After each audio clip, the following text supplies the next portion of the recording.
Covert police have busted a motorcycle gang filming dangerous trips and posting them on social media. Covert police operations have captured scenes that would seem unbelievable to the average viewer. Motorcycle gangs performing dangerous stunts on busy streets, filming their acts, and posting them on social media. But these acts of bravado are only the tip of the iceberg. Beneath the leather jackets and roaring engines lies a network so sophisticated and powerful that even experienced law enforcement officers hesitate to intervene. What looks like chaos is actually control. What appears reckless is often calculated. And behind the noise is a system designed to dominate territory, money, and fear. Before we begin, make sure to hit the like button, subscribe to Crime Cipher, and ring the bell so you never miss an update on the darkest secrets of organized crime. This isn't fiction, and it's not a movie. It's happening right now in Australia. One motorcycle gang has amassed wealth and influence on a scale that rivals multinational corporations. They operate openly, yet invisibly. Officers admit they are outmatched, outmaneuvered, and in some areas, effectively powerless. Today, we dive into the world of the Comancheros Motorcycle Club, a criminal empire that has become a shadow over Australia's law enforcement landscape. What makes this story unsettling isn't just violence or intimidation, it's how normalized their presence has become. The Comancheros don't hide in alleyways or abandoned warehouses. They attend public events, ride in daylight, and move through society with confidence. Their power lies not in secrecy, but in the understanding that few are willing to challenge them directly. The story of the Comancheros is not simply about violence. It's about intelligence, strategy, and the transformation of crime into a business enterprise so complex that traditional policing struggles to keep pace. To understand why this gang inspires fear, we need to examine both their methods and their rise to power. The gang that terrifies police. When seasoned officers begin avoiding certain neighborhoods, declining to pursue investigations, and keeping their distance, it's a clear warning. The Comancheros have achieved what few criminal organizations ever do, instill genuine fear through a combination of wealth, influence, and calculated intimidation. Across Australia, law enforcement agencies quietly acknowledge that this gang cannot be approached or contained using conventional policing methods. Fear doesn't always come from violence alone. It comes from unpredictability, from knowing that a single investigation could lead to years of legal battles, personal threats, or career-ending consequences. Officers understand that the Comancheros don't just fight on the streets, they fight in courts, boardrooms, and political corridors. Founded in Sydney in 1968, the Comancheros began as a group of motorcycle enthusiasts, but over the decades, they evolved into a criminal empire with assets worth hundreds of millions. Some estimates suggest their wealth is even greater, hidden in offshore accounts, property portfolios, and legitimate businesses that obscure the true scale of their operations. This is a gang that blends legality and criminality so seamlessly that it's nearly impossible to untangle the two. Their influence extends far beyond their headquarters in Western Sydney. Strategically located near Australia's largest port, international airports, and major financial centers, the Comancheros control vast drug distribution networks that span the continent. They maintain direct ties with international criminal syndicates, giving them an operational reach that few law enforcement agencies can counter. The business empire behind the bikes. Unlike traditional outlaw motorcycle gangs that rely on brute force and intimidation, the Comancheros have perfected the art of combining legitimate business with criminal enterprise. Drug trafficking is only the beginning. Millions of dollars in methamphetamine and cocaine move through Australian ports monthly, yet this is just one revenue stream. What truly separates them is diversification. Real estate, logistics companies, labor hire firms, and security services all form part of a carefully layered structure designed to launder money and legitimize income. On paper, these are lawful businesses. In reality, they function as financial arteries feeding a criminal empire. The gang's infiltration of the construction industry is equally sophisticated. Through union connections and shell companies, they have embedded members into major infrastructure projects. At one high-profile project, the Westgate Tunnel, an estimated 15% of the workforce listed on payrolls were entirely fictitious, costing taxpayers over $14 million in just 2 years. These are not simple scams. They are large-scale, institutionalized operations that leverage legitimate contracts and corporate structures to conceal criminal activity. For the Comancheros, construction sites aren't just workplaces.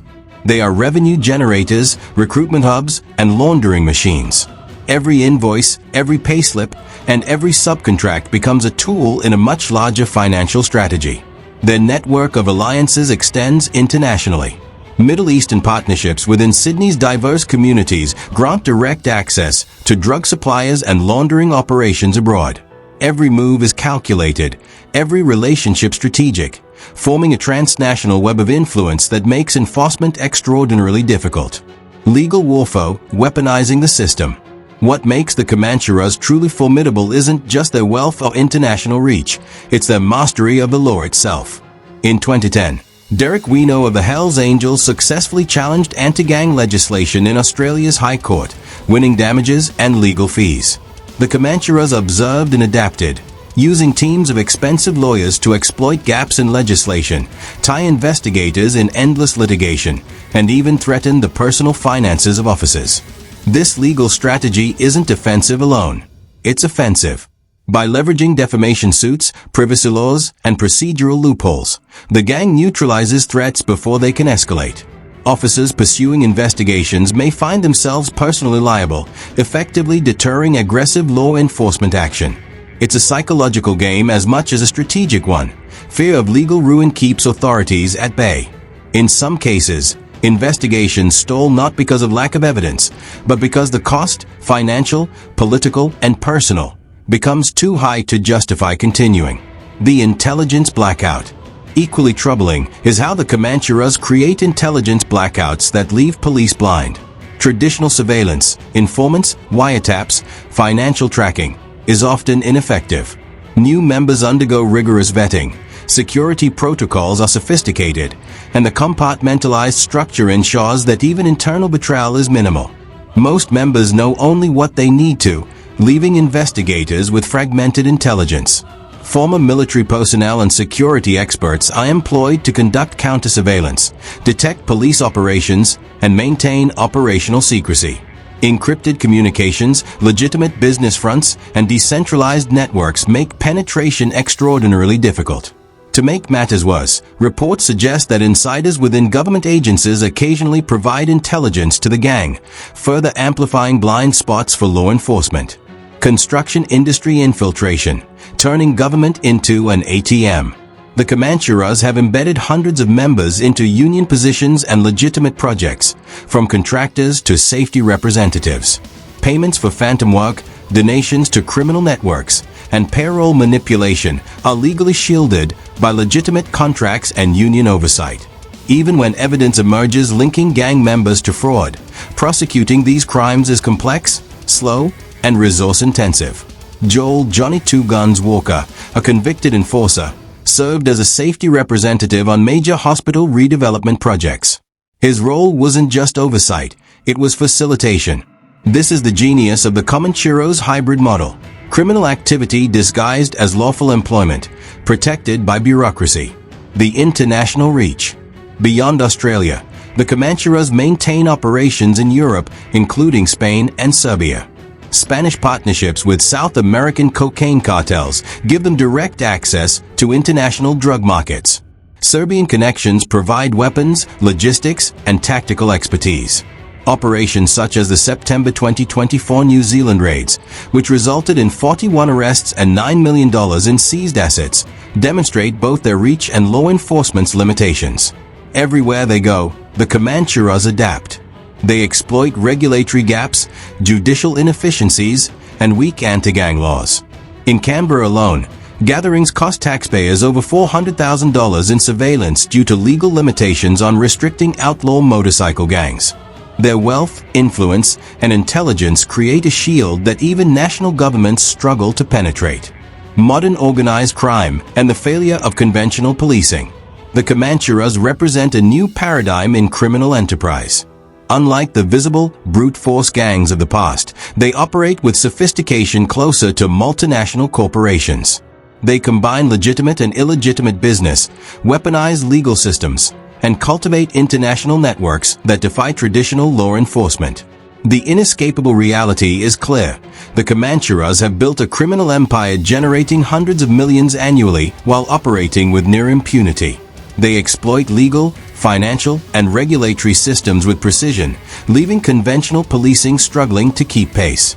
Their influence is psychological as much as material.